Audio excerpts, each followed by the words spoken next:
And with the 2015 International Women's Day honorees representing women in the military, would they please enter the room, come forward, and take your seats.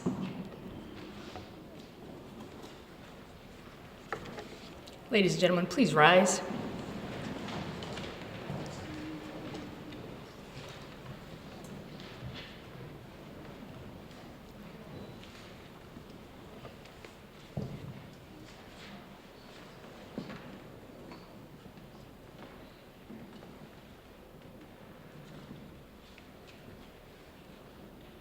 And please be seated.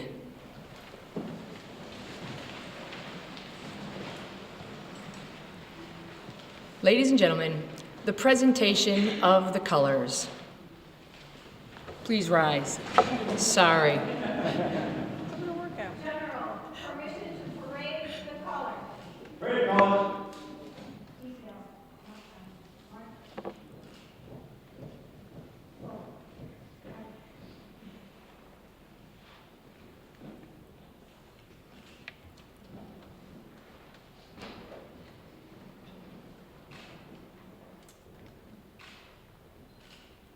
Mark 20.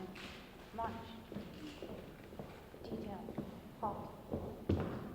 Right. Haste. And the national anthem will be sung by Navy musician, second class Laura Carey.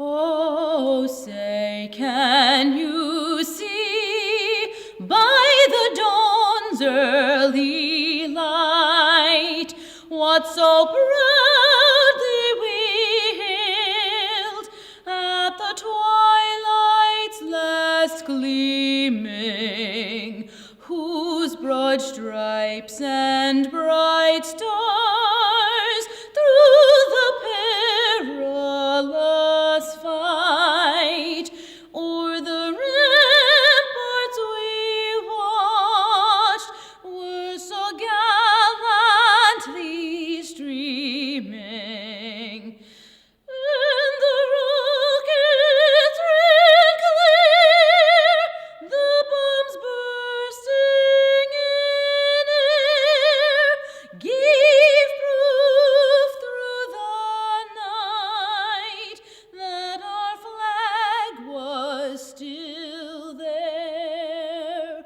Oh, say, does that star-spangled banner yet wave o'er the land of the free and the home of the brave? Order. Halt. Right. Haste. Forward. March.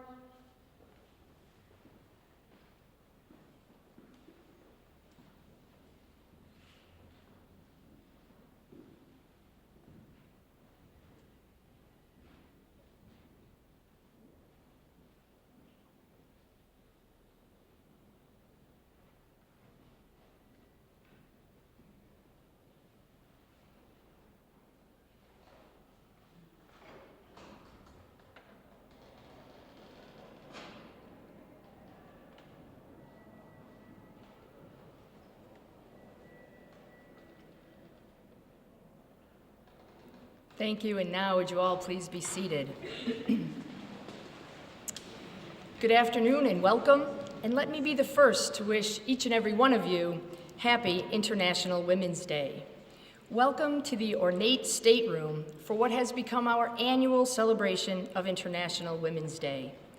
This year's theme is Women in the Military, and after more than 10 long years of war, and as a country still seen as the brightest beacon of hope for the world, we all owe these incredible women and men a tremendous debt of gratitude. In years past, we have honored, among others, the highest-ranking women in each branch of government, as well as the highest-ranking women in each of our 39 city and town police departments. And many of our past honorees are here, including Captain Pinch, and I thank you for being with us here today. I also want to acknowledge some of the dignitaries who are here with us, and since we're honoring the military, I will begin with Brigadier General Charles Petracca, representing Major General Kevin McBride from the Rhode Island National Guard. We also have Command Sergeant Major Michael Lewis from the Rhode Island Army National Guard, and Colonel Arthur Floro from the Rhode Island National Guard. Also with us, of course, is our governor, Governor Gina Raimondo, our Lieutenant Governor, Dan McKee, and our Senate President, Teresa Paiva-Weed. And there are several of my Senate colleagues here, and I thank you all for being with us. Rep. Ruggiero will announce the reps, but of course my good friend, Senator Sue Sosnowski, my good friend, Senator Frank Lombardo, my good friend, Senator Frank Lombardi, imagine that in our Senate, and my good friend, Senator Frank Chacon. Apparently it's an afternoon of Franks. Are there any other, and Senator Mark G, I see him in the room as well. Are there any other senators present? And Senator Juan Pichardo. I thank my Senate colleagues for being with us.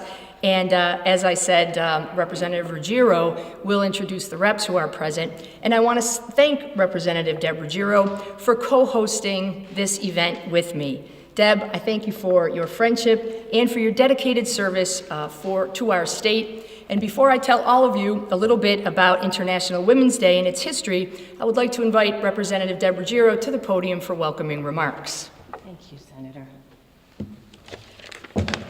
Well, thank you, Senator, and thank you very much. I'm honored to be here today as part of International Women's Day. I want to thank Governor Raimondo for joining us, the first woman elected to governor in the state of Rhode Island. Also, Senate President Paiva-Weed, who was the first woman elected as Senate President. Thank you, Lieutenant Governor, for also joining us, Dan McKee, today. And I'd like to take a moment to recognize some of my colleagues in the House of Representatives. I see Representative Lauren Carson is here, Representative Joy Hearn, Representative Anthony Giarrusso, and Representative Mia Ackerman. Have I missed anyone? Okay, good. That's always positive. So today on International Women's Day, we're recognizing women who represent all branches of military service: the Navy, the Marine Corps, the Coast Guard, the Rhode Island Army National Guard, and the Rhode Island Air National Guard. We have two women from each of the services. One represents the Commissioned Officer Corps and the other represents the enlisted force. And why? Well, because throughout history, women have defended this great country of ours. Our sisters, our mothers, our daughters. Women represent 15% of the armed forces, over 200,000 strong. Women in the military demonstrate courage, skill, and patriotism. And ladies and gentlemen, let us never, ever forget that the women and men who serve this great country of ours write a blank check, payable to the United States of America in the amount up to and including their life. So we thank you for your service and sacrifice.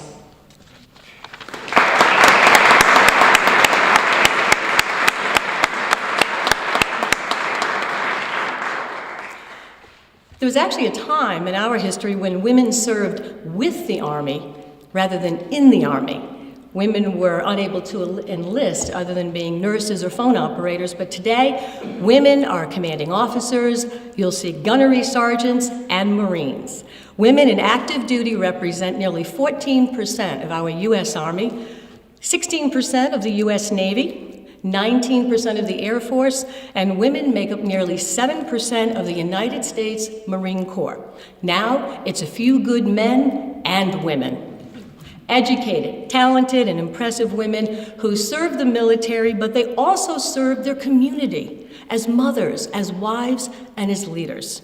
On International Women's Day, we're recognizing contributions so many women make to advance women's rights and gender equality.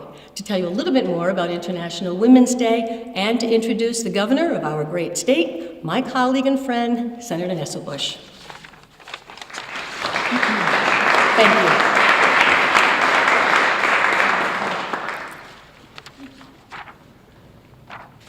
Ladies and gentlemen, International Women's Day was first celebrated in Europe in the early 1900s, countries throughout the world celebrated women and their struggle for equality on different days, but finally in 1977, the United Nations General Assembly adopted a resolution proclaiming March 8th International Women's Day throughout the world. Ladies and gentlemen, all of you who are here and being honored have broken important glass ceilings. And I turn now to introduce our governor, whose father served in the Navy in World War II, and who has broken a very important glass ceiling while becoming the state's first woman governor. So with the shards of glass still falling, it is my pleasure to introduce to you the state's first woman governor, Gina Raimondo.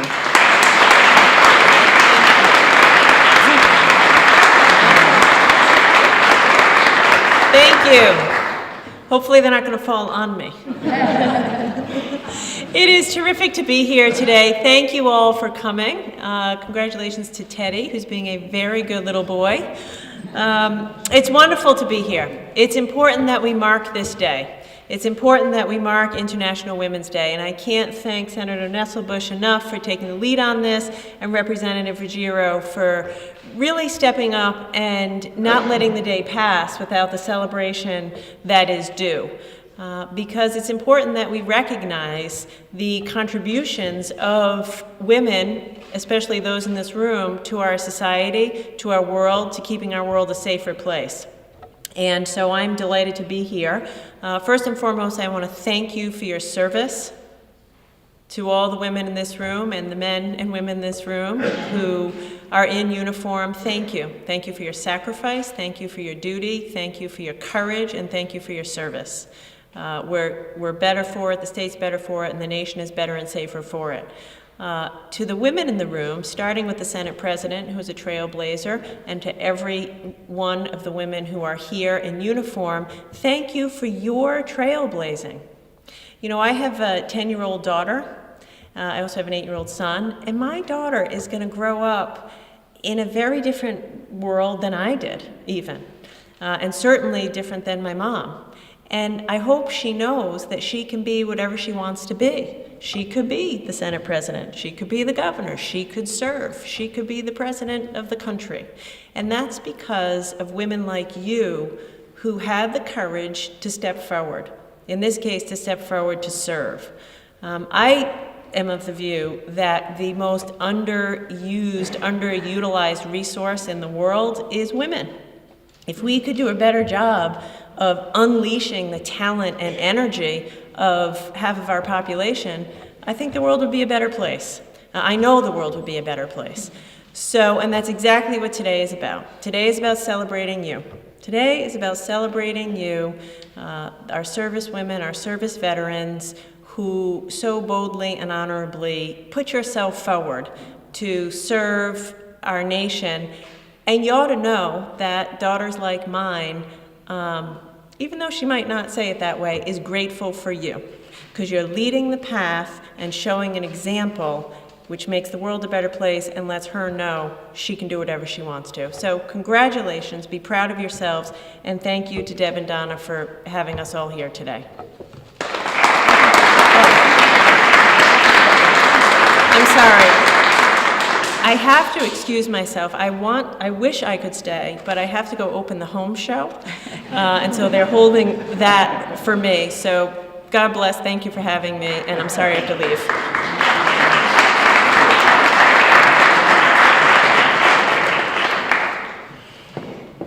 Today we gather as women and men, and we join in solidarity with others throughout the world to celebrate women's achievement and to demand full equality politically, economically, and socially. This year, more than 1,000 International Women's Day events are planned across the globe in countless countries in Europe, Asia, Latin America, Africa, and beyond. And since, until the governor left, we did have leaders in the room from all of our branches of government, I wanted to mention, hint, hint, that in some countries it's even a holiday.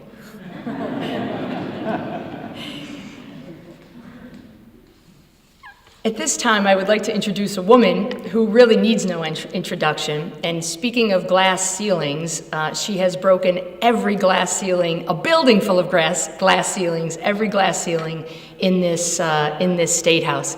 And that is my president, our president, Teresa Paiva-Weed. Senator Paiva-Weed was the first chair of the Senate Judiciary Committee. She was the first majority leader in the Rhode Island Senate, and she is the first woman president of the Rhode Island Senate. Ladies and gentlemen, trailblazer and glass ceiling breaker, Teresa, and my friend, Teresa Paiva-Weed.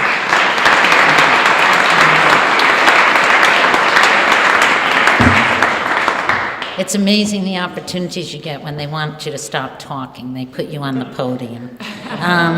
Certainly, I want to recognize the governor, and I want to recognize my colleagues from the Rhode Island Senate and note the men in particular that are here today joining us, because truthfully, one of the things is that our success is dependent on their respect. Along those lines, I want to recognize the mayor of the city of Newport, another great woman political leader and a huge supporter of the military complex in Newport County, Mayor Jean Marie Napolitano. Welcome, Jean, to the State House.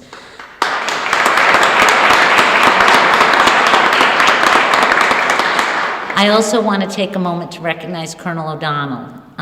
As I just kind of alluded to, he has played a key role as one of the men in the executive branch who has taken the opportunity when presented to promote women in the ranks. And without that support and mutual respect, women leadership and successive women leaders would not be possible. Thank you. I have to say, when Senator Nesselbush first started talking about this event, I wasn't quite sure what she was up to. But now it's become, in fact, one of my favorite annual traditions. And this year is special with Governor Gina Raimondo here to join us. I want to also, in addition to thanking her for her hard work, recognize my rep from Jamestown, Representative Ruggiero, for helping to organize this year's event and her dedication to the cause. But truthfully, the reason we're here is the women in the front row. And President Obama said earlier this year, valor knows no gender.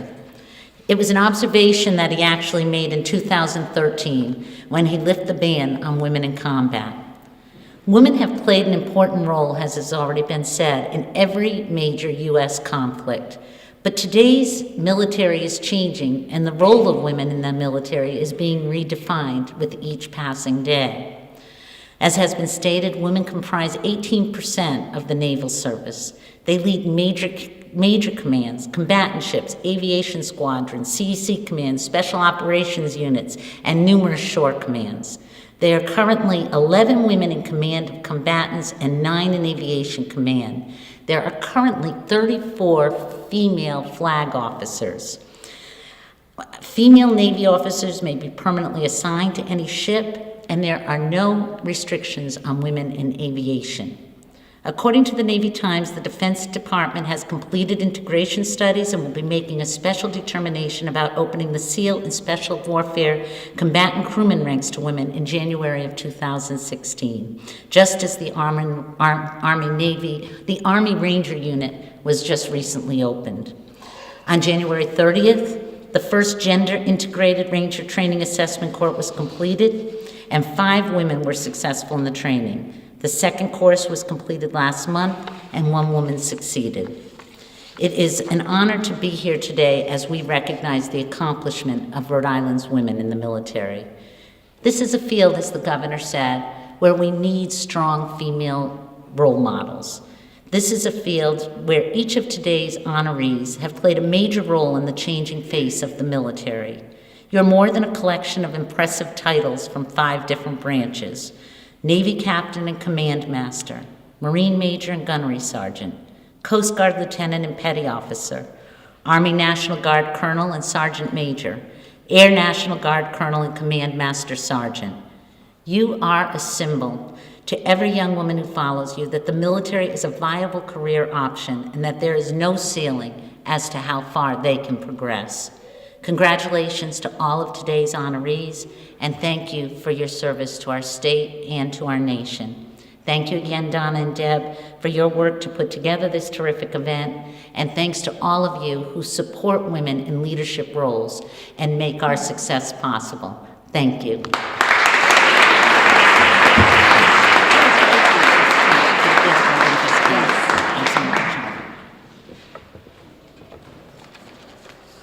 Thank you, President Paiva-Weed. I also want to acknowledge my colleague, Senator Gail Golden, has joined us. And also, sitting up here, we have representatives from United States Senator Reid, Senator Whitehouse, and Representative Cicilline's office, also on hand to laud all of you. I'm sorry, the Senate Majority Leader is here? Oh, I did say that earlier. Senator Pichardo is here. Okay. I'm hoping that our Majority Whip shows up. I also want to add my voice and echo what the Senate President said about Colonel Perry. He was the first to promote Captain Pinch, who is here, and that was a huge glass ceiling that was broken for us all. So thanks for joining us. So women in America are achieving greater and greater success in the staterooms, in courtrooms, in boardrooms, and on the battlefield. And we may wonder, it may be easy for us to think, is there anything else to do? However, regardless of how things look in America today, part of the point of International Women's Day is for us to look abroad and to join hands with our sisters. Globalism is upon us, and the world has gotten much smaller, especially with the advent of social media and communications. And that means that today we see the reality of our sisters, not only in our own country, but also in other countries like never before. In 2013, right here in America, we saw 3 women escape after having been abducted in Cleveland, Ohio, and held against their will as sex slaves for many years. And on the night of April 14th in 2014, 276 Nigerian girls were kidnapped from a government-run secondary school, and God only knows what the Boko Haram has done with them. We also recently saw a Taliban gunman shoot a young 15-year-old Pakistani woman, Malala Yousafzai, 3 times, once in her face, simply because she believed and stated that women and young girls should have the right to go to school. But she did not die. Instead, she recovered and went on to win the Nobel Peace Prize and to be featured in Time magazine as one of the 100 most influential people in the world.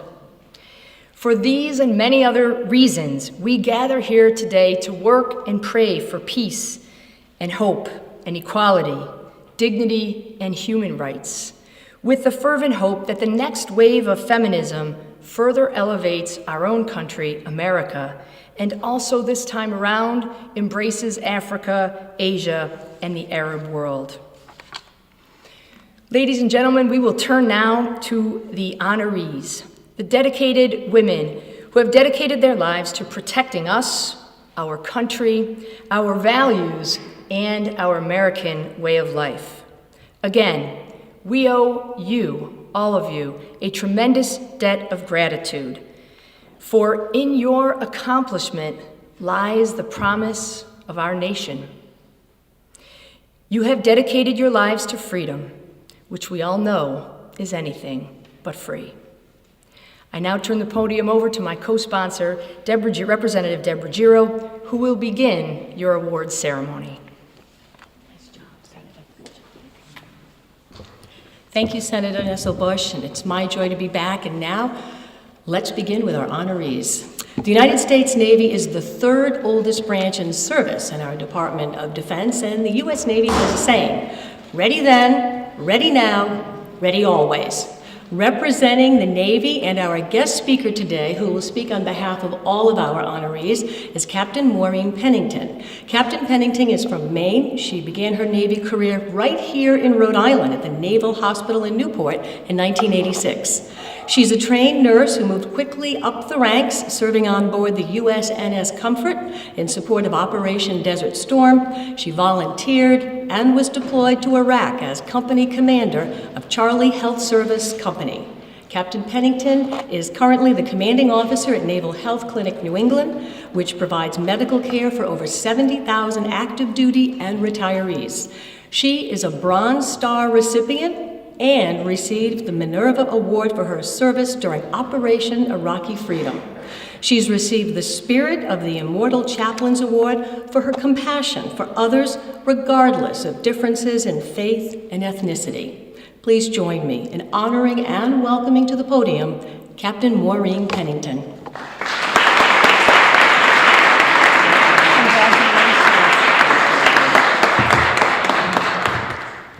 Well, good afternoon, Governor. I know she had to leave. The co-chairs of this event, Senator Nesselbush and Representative DeGario. I just get it all the time. I am so sorry. My fellow honorees and distinguished guests. It truly is an honor to be here this afternoon to stop and pause and celebrate the International Women's Day 2015. I do want to thank the great state of Rhode Island for honoring all of us, the military women that represent all the services throughout your state. In this, I had something written. I would be remiss if I did not present a piece of history about the women in military. But ma'am, you did it so well and you had all of my bullets. So I'm going to go ahead and skip. As you can see, I talk off the cuff most of the time. It's the way I am. Honest, as you spoke, the women that we owe so much to, the women who literally broke ground, opened doors, and made our choice to become a military nurse or whatever our professions are, easier for everybody that followed. Each woman that has joined the military has their own unique backstory. That's what interests me. Why did they do it? I'm sure some of my story will ring true to my fellow honorees. But maybe not, because I'm a little unique. They always tell me I'm the unique one. I came into the military in 1986, as green as they came. No one in my family was ever in the military. We really never talked about the military. I didn't grow up in a military town. So how did I get here? I don't know. No, honestly, it's a great story. Graduated high school, went to college. My parents always said, education, if you get a great education, the world is yours. And my mother always whispered in my ear, I really always wanted to join the military, but I was too afraid. I didn't have the courage. So maybe that's what led me to talk to that detailer my senior year of college. I chose the Navy, or did the Navy choose me? I'm not real sure. As was said, my career started in Newport 28 years ago, and it will end in Newport in about 2 more years. I did my training at OIS, which it was called then, and then went right over to the hospital. That's where my journey began. I started to understand what it meant to wear a military uniform. It was just so interesting to me. But I had no plans. I had no expectations from the military because I honestly knew nothing about it. So I never stopped asking, well, I want to do that. I want to do this. And I really realized very young in my life, contrary to what the military wants me to do, a plan is only something for me to deviate from. It's a starting point, and then you take that other road and you find a lot of interesting things down the road. My mother told me I could do anything, so I did ask for things. Most of the times I would get it. My first example of that was, did all the paperwork, got the physical exam, came into the military, said, I'm going to go to Boston and I'm going to commission on the ship. That was wonderful. I met my recruiter, Lieutenant Wines. I can say her name now, she's retired. And I had my son with me. And she stopped and paused. She goes, "Is this your brother?" I said, "No, this is my son." "Well, you're not married." I said, "No, I'm a single mother."